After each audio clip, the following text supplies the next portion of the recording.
면역이 떨어져서 나중에는 종래 암까지 가는 경우가 있거든요.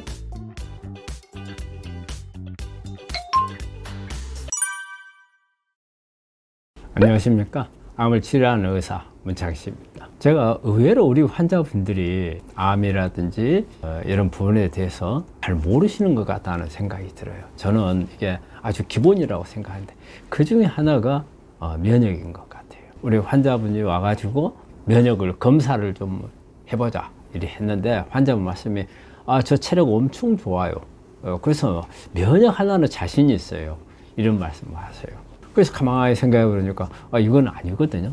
면역하고 체력이나 기력하고는 완전히 달라요. 그런데도 이게 같이 생각하면서 그래서 이런 부분들을 한번 우리 환자분들한테 좀 알려줘야 되겠다. 면역이라는 게 뭔가, 특히 이제 암이라고 하는 것은 면역하고 암하고 싸우는 거거든요. 그래서 특히 좀 알아야 되겠다 싶어서 이 시간에는 한번 면역을 가지고 이야기를 나눠보도록 하겠습니다.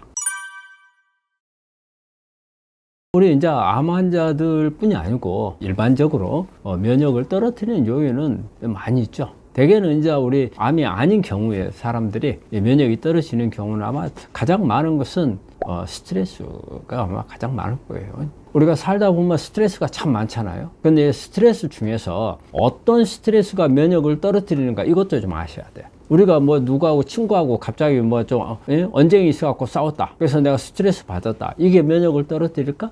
그런 건 아니에요. 잠깐 오는 그런 스트레스가 아니고, 면역을 떨어뜨리는 스트레스는요, 견디기 어려운 스트레스가 면역을 떨어뜨리는 거예요. 즉 어떤 거냐면요, 어렸을 때 내가 어떤 정말 성폭행을 당했어요. 그게 본인은 그때 이제 많은 치욕을 느꼈겠죠. 하지만 시간이 지나면서 그런 부분들을 잊어버려요. 하지만 이거는 내 삶에 아주 큰 충격을 준 거거든요. 근데 잊어버리는데 이게 계속 우리 잠재의식 속에 남아있어요. 그래서 나중에 성장을 해서 어른이 돼서 내가 이제 암에 걸렸어요. 그런데 검사를 해보니까 면역이 떨어져 있어요. 그럼 그 원인이 어디서부터 왔는가 할 때, 어렸을 때 그 받은 충격, 이게 내 잠재의식 속에, 특히 이제 우리 잠재의식이라는 것은 우리 이제 자율신경계통이 되는 거예요. 무의식 상태. 여기에 충격이 가 있어요. 그래서 이런 부분들이 영향을 주어가지고 면역이 떨어져서 나중에는 종래 암까지 가는 경우가 있거든요. 이런 경우는 우리가 사례를 보면서 알 수가 있어요. 우리 환자가 암이 발생을 했는데 본인의 면역을 검사해보니까 면역이 많이 떨어져 있어요. 그래서 내가 도대체 어디서 이렇게 면역이 떨어지는 원인이었는가? 제가 봤던 이 환자 같은 경우는 자기가 계속 머릿속에서 왜 그랬는가로 고민을 한 거예요. 나중에 보니까 학교 때 본인이 성폭행을 담임선생님한테 받았대요. 그것 때문에 이제 그랬다 싶어서 담임선생님을 만나고 찾아갔대요. 찾아가서 담임선생님한테 내가 암에 걸렸는데 이게 충격 때문에 그랬던 것 같다. 사과를 해라. 그랬더니 그래서 선생님이 사과를 했어요. 근데 그러고 나서 환자가 성격도 완전히 달라지고 좀 더 암 치료하는데 적극적으로 되고, 그래서 면역이 좀씩 올라가는 이런 걸 본 그런 케이스가 있거든요. 그래서 그런 충격, 아주 어렸을 때면 몇십 년 전이잖아요. 하지만 이게 영향을 줄 수 있다는 거죠. 꾸준히 자율신경에 교감신경이 항진이 돼 있는 상태가 된 거예요. 나는 내 의식적으로는 표현이 안 되지만 내 무의식적으로는 이런 부분에 나를 억누르는 거예요. 내 생활에서도 내가 뭔가 활기차게 일을 해보려고 하는 데 있어서도 나도 모르게 억압을 해버리는 이런 부분들이 계속 스트레스로 작용을 하는 거거든요. 이게 어렸을 때 한 부분은 되게 이렇게 본인이 의식하지 못하는 경우가 많다는 거예요. 그런데 나중에 어떤 질병으로서 면역이 떨어짐으로써 영향이 나오는 게 있다. 그런 스트레스. 그리고 또 아니면은 생활을 하면서 여러 가지 사업을 하다가 망했다.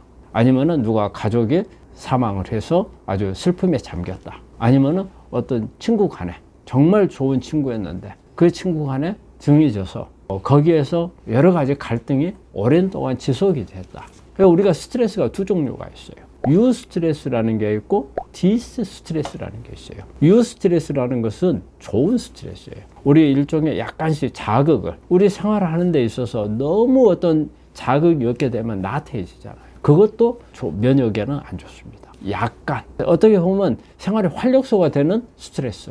이런 부분들은 그래서 우리가 그 유스트레스란 말을 써요. 그렇지만 이제 면역이라든지 이런 부분이 안 좋은, 나한테 해가 될 수 있는 것을 디스스트레스라고. 그게 이제 디스스트레스가 바로 방금 제가 설명했던 아주 오랜 동안 내 자신을 괴롭히는 스트레스.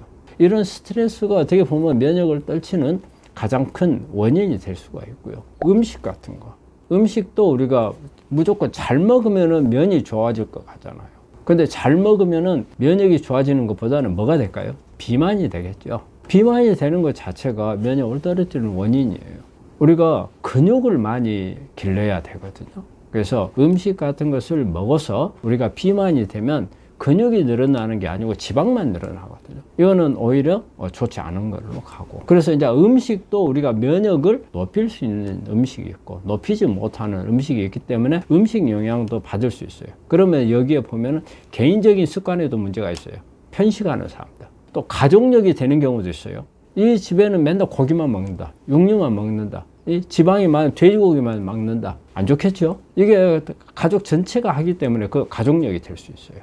그래서 이제 음식이라든지 이제 운동 같은 경우도 그렇죠. 운동을 꾸준히 열심히 한 사람들은 면역을 높일 수 있어요. 그런데 이제 또 운동 이야기가 나오면 여러 가지 이야기가 나올 수 있어요. 운동도 그냥 운동, 막 과격한 운동들 면역 올리는 거 아닙니다. 그래서 우리가 너무 과격한 운동은 사실은 무산소 운동이잖아요. 산소가 없어요.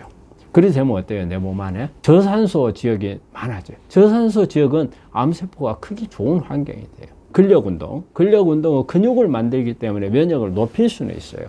하지만 또 너무 과격하게 했을 때는 무산소 상태가 되기 때문에 암을 키울 수 있는 역할을 하기 때문에 어떻게 운동을 하느냐가 우리가 면역을 높이느냐 높이지 못하느냐 이런 부분들에 영향을 줄 수가 있고요. 그 면역에 영향을 줄 수 있는 부분들은 우리 중금속 같은 경우도 영향을 줘요.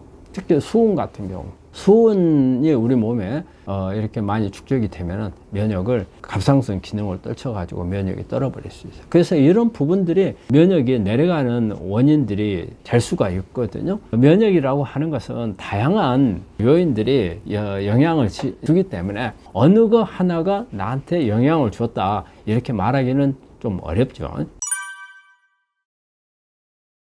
면역이 강하면 암에 안 걸리겠죠. 그런데 면역이 강하다 해서 무조건 암에 안 걸린다고 이게 볼 수는 없어요. 그래서 사실 면역이 강하면 암세포는 일반적으로는 암이 클 수가 없죠. 암세포가 만들어지는 것은 하루에 뭐 3,000개에서 4,000개씩 만들어진다고 하니까 매일 만들어지는 거잖아요. 그런데 이걸 없애는 건 두 가지예요.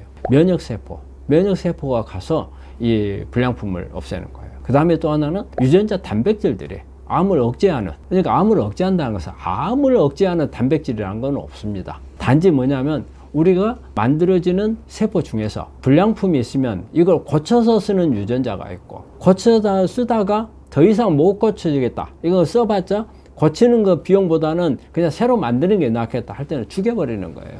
이게 자살 프로그램이에요. 이 두 가지 시스템에 의해서 이게 암세포를 죽이는 거거든요. 단지 면역만 강하다 해서 무조건 암세포를 다 죽일 수는 없어요. 왜? 유전자 단백질들, 세포 자살 프로그램이 깨지면은 그건 안 죽거든요. 또 우리가 면역이 강하다고 하는 것은 단지 우리가 면역하고 관여되는 세포, 지금 림프구거든요. 림프구 중에서 T셀, NK세포, 또 이제 그 외에 이를 보조하는 다양한 세포들이 있어요. 수지상 세포라든지 대식 세포라든지 호중구라든지 이런 부분들이 있거든요. 그 시스템에 따라서 달라요. 그러니까 우리가 무조건 림프구가 높으니까, 백혈구가 높으니까 면역이 좋다. 그거는 아니거든요. 그래서 면역에 대한 개념은 상당히 좀 복잡합니다.